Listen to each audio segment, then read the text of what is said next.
for lunch. Who here wants to attract more clients? Raise your hand. Okay, great. This is a good start. I want to share a quote with you.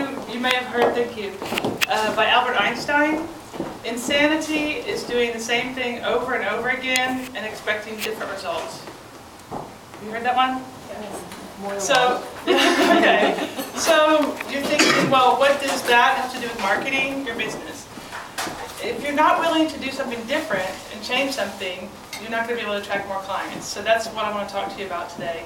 I'm going to tell you about 7 steps to attract more clients in less time. And I think hopefully we can cover 3 in 10 minutes. And the idea is that when you leave here today, if you take these ideas with you and apply them, that you can actually start attracting more clients. And I want this to be really interactive with asking questions anytime you want and sharing examples of what's happening in your business so that we can all actually learn from each other. Sound good? Okay.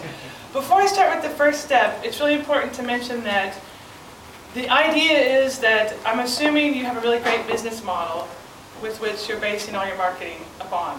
So that's the start of a business. So if you don't have a strong, sustainable business model, you need to take a look at that. So we'll just assume you have that in place.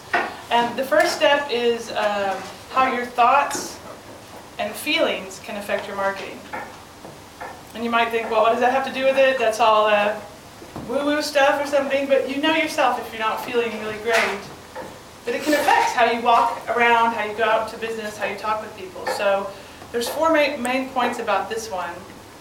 Be confident, because it's a choice, right? Maybe you heard the quote by Ford, whether you believe you can or can't, you're right. So just choose to be confident. Be willing to take action.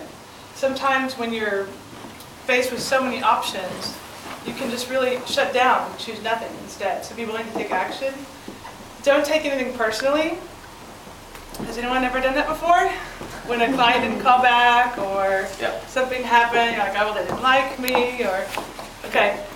Don't forget, people are doing things based on how they feel as well. So it's not always about you. And also what's related to don't take things personally is don't make assumptions. So you assume, well, they didn't call back, they're not interested. Well, I met her and she didn't give me her business card, so she doesn't want to talk to me. So those 4 things are really important about thoughts and feelings. That's the first step.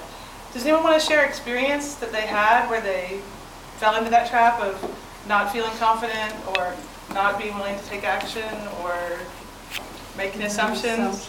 Yeah, do you want to share? Maybe they're not given an assignment and they didn't give feedback on it. So maybe I assumed it's too expensive. Okay. Or don't like the package. So yeah, it's assumption.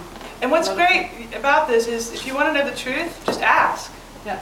You may not always get the real truth, but if you don't ask, you definitely won't know. And it does take courage to ask, but just be willing to ask to find out. Anybody else want to share on that?